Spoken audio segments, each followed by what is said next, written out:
Shalom Israel, this is Will and Larry with For Israel. This video is the beginning of a series of videos about breaking down the meanings of Matthew chapter 24. Let's get right into the lesson. Will, please start reading Matthew chapter 24 from the top. We are going to cover all 51 verses from this chapter. To get the full understanding, you must watch all of the videos of this series, because we are going to purposefully jump around to reveal how the Lord teaches. You can call it going here a little and there a little, just like in Isaiah chapter 28 verse 10. Let's get this show started. Matthew chapter 24, starting at verse 1. And Jesus went out and departed from the temple, and his disciples came to him for to shew him the building of the temple. And Jesus said unto them, See not all these things?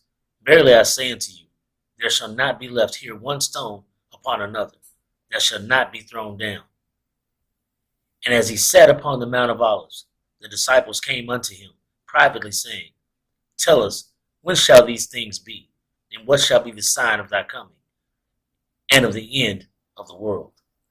Let's go back up to verse 2 and explain it. The verse is multifold. During the Greek captivity, righteous Israelite leaders were put in a low state and replaced with wicked leaders. After this, the temple stones and wicked rulers were removed to cleanse the sanctuary to celebrate a feast of dedication. 1 Maccabees chapter 1 verse 11 proves that wicked rulers replace righteous rulers first. Let's read the verse. 1 Maccabees chapter 1 verse 11.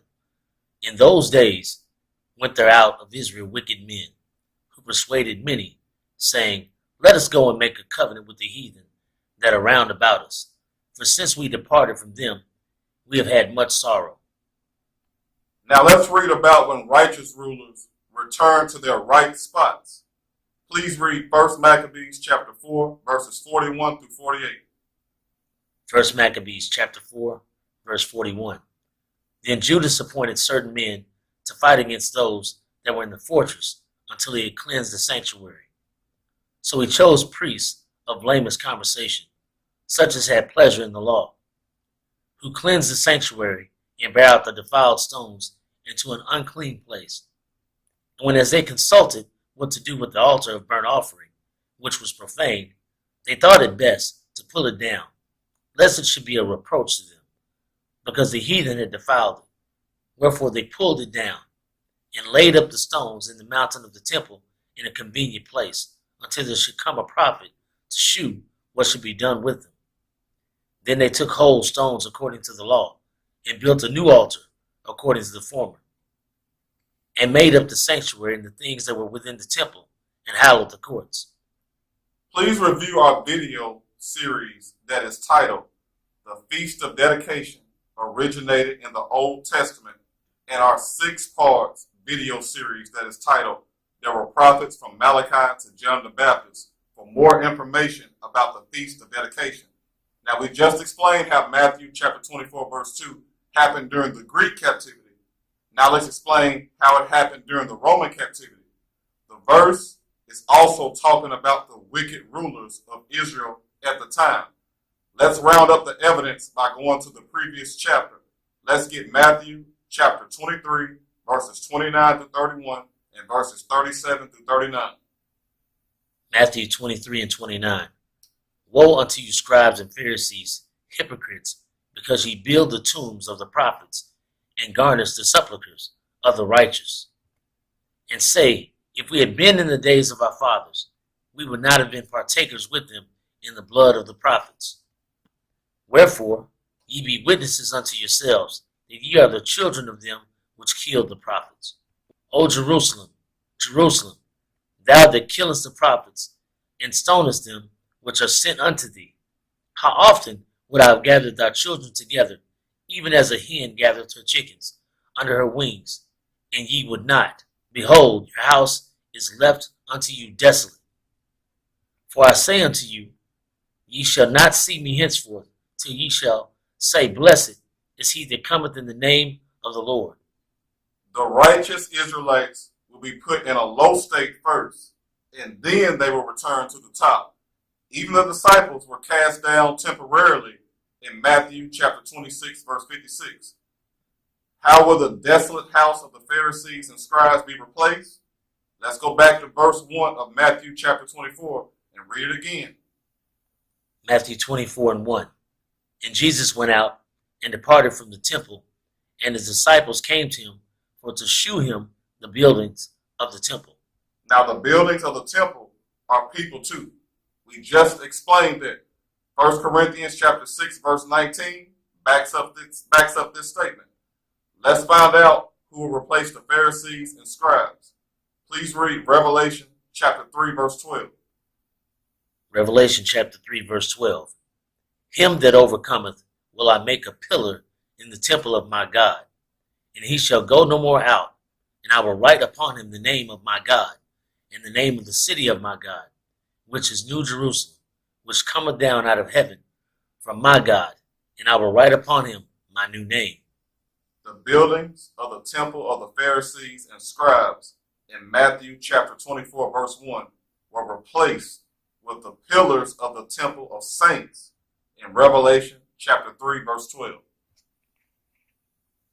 Let's continue reading Matthew chapter 24. Matthew 24 verse 3. And he sat upon the Mount of Olives. The disciples came unto him privately, saying, Tell us, when shall these things be? And what shall be the sign of thy coming, and of the end of the world? And Jesus answered and said unto them, Take heed that no man deceive you. Please stop right there. Now the end of the world is referring to rulership, and the sign is referring to the law being taught properly. This is not referring to the earth being literally destroyed. Could this be an end time prophecy about the Lord physically returning and literally destroying parts of the earth by fire? It could be, but we aren't dealing with that right now. We are sticking strictly to the precepts.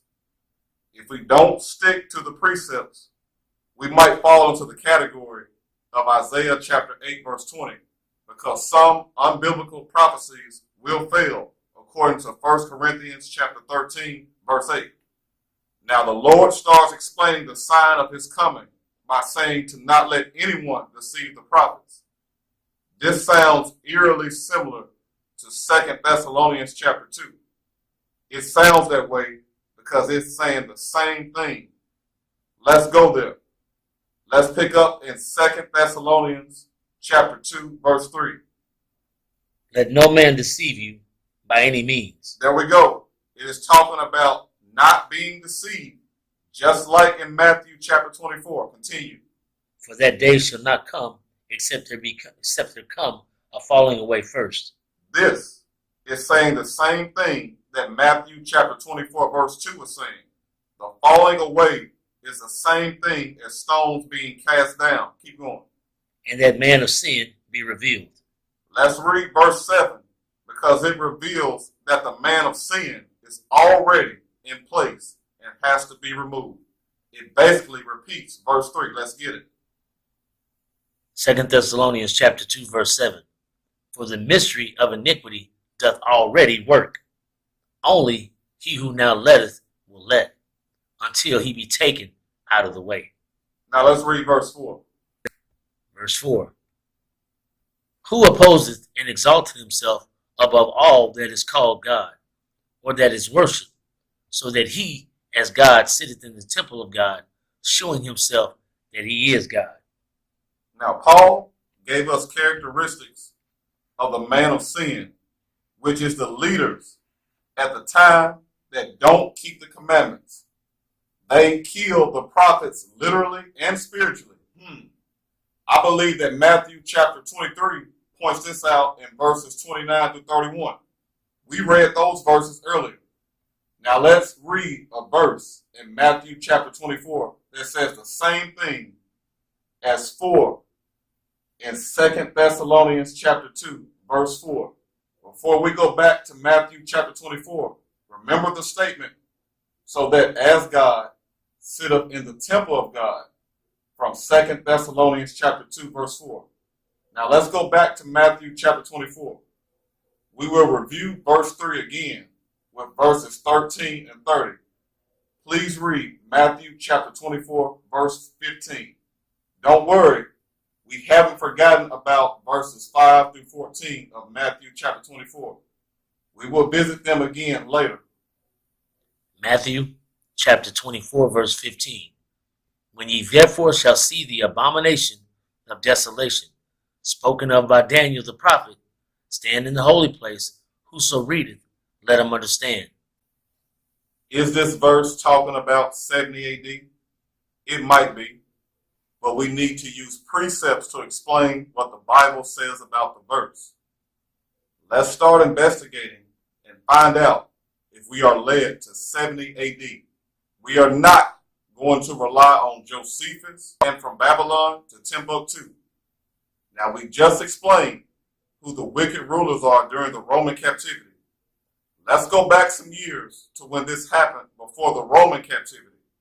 Let's go to the Greek captivity. Please read 1 Maccabees chapter 1, verses 41 through 43.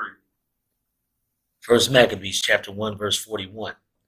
Moreover, King Antiochus wrote to his whole kingdom that all should be one people, and every one should leave his laws. So all the heathen agreed according to the commandment of the king. Yea, many also of the Israelites consented to his religion, and sacrificed unto idols, and profaned the Sabbath. Israelite leaders were causing the people to sin, just like Matthew chapter 23, verses 29 through 31 states. 1 Maccabees backs this point up by showing what happened to disobedient Israelites. Let's get it. 1 Maccabees chapter 1, verse 53. And drove the Israelites into secret places, even wheresoever they could flee for succor. Verse 57. And whosoever was found with any the book of the testament, or if any committed to the law, the king's commandment was that they should put him to death. Verse 58. Thus did they by their authority unto the Israelites every month, to as many were as found cities. Now let's read about the abomination of desolation during the Greek captivity. Now the 15th day of the month of Caslu, in the 140th and 5th year, they set up the abomination of desolation upon the altar, and builded idol altars throughout the cities of Judah on every side, and burnt incense at the doors of their houses and in the streets. And when they had rent in pieces the books of the law, which they found, they burnt them with fire. Let's go back to the New Testament and pick up where we left off by starting with verse 16. Matthew 24, verse 16. Then let them which be in Judea flee into the mountains. Now let's find out when this happened during the Greek captivity before we find out when this happened during the Roman captivity. Let's take a trip back to 1 Maccabees. Let's pick up in 1 Maccabees chapter 2 and start reading from verse 27. Remember to read the entire chapter to get a better understanding later. What we are about to read is a continuation of events once the abomination of desolation took place. Proceed. 1 Maccabees chapter 2, verse 27. And Mattathias cried throughout the city with a loud voice, saying, Whosoever is zealous of the law and maintaineth the covenant, let him follow me. So he and his sons fled into the mountains, and left all that ever that had in the city. Then many that sought after justice and judgment went down into the wilderness to dwell there. The Israelites fled spiritually and literally. Matthew chapter 24, verse 16 says the same thing. Now let's find out how this happened in the New Testament. Revelation chapter 18, verse 4. And I heard another voice from heaven saying, Come out of her, my people, that ye be not partakers of her sins, and that ye receive not of her plagues. Now the people spiritually fled by keeping the commandments. Remember how 1 Maccabees chapter 2 uses the words mountains and wilderness as meaning the same thing. During the Roman captivity, Israelites followed after Christ. This is what Christ was talking about in Matthew chapter 10, verse 38. Let's get it. Matthew chapter 10, verse 38. And he that taketh not his cross and followeth after me is not worthy of me. Now let's prove with more details what the wilderness is referring to by using precepts. Ezekiel chapter 20, verse 35. And I will bring you into the wilderness of the people, and there will I plead with you face to face, like as I pleaded with your fathers in the wilderness of the land of Egypt. So will I plead with you, saith the Lord God. And I will cause you to pass under the rod, and I will bring you into the bond of the covenant. For in mine holy mountain, in the mountain of the height of Israel, saith the Lord God, there shall all the house of Israel, all of them in the land, serve me. There will I accept them, and there will I require your offerings and the first fruits of your oblations with all your holy things. Remember to read all of the chapter later for more understanding. Let's go back to Matthew chapter 24 and pick up at the next verse. Matthew chapter 24, verse 17. Let him which is on the housetop not come down to take anything out of his house. Neither let him which is in the field return back to take his clothes. And woe unto them that are with child, and to them that give suck in those days. 1 Maccabees chapter 1, verses 60 and 61, and 1 Maccabees chapter 2, verses 27 through 30, talks about how this was done during the Greek captivity.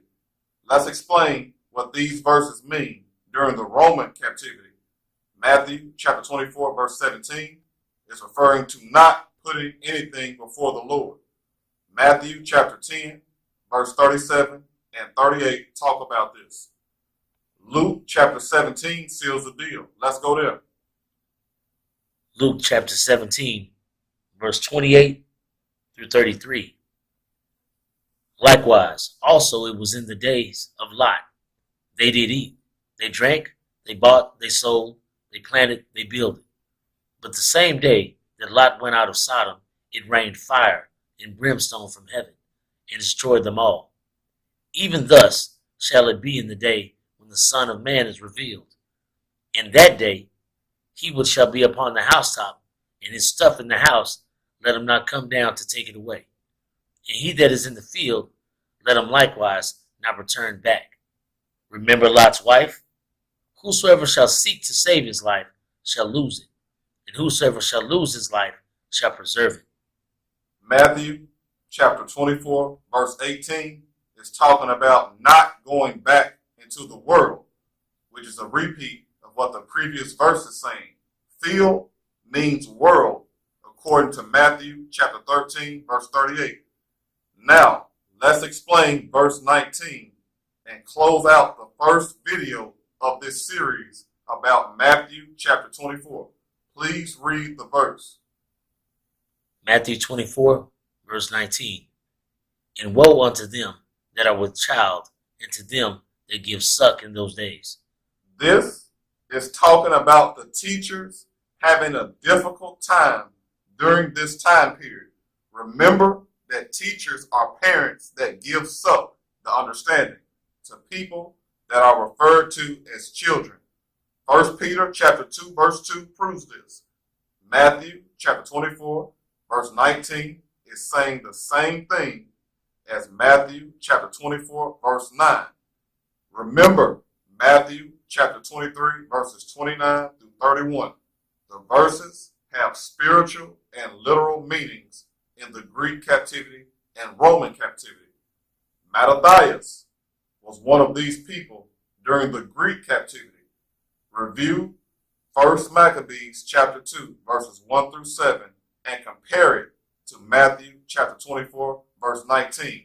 The word woe is the key. Maccabees was a good teacher. The woe also applies to the Pharisees and scribes too. Review the scriptures that have the word woe in Matthew chapter 23.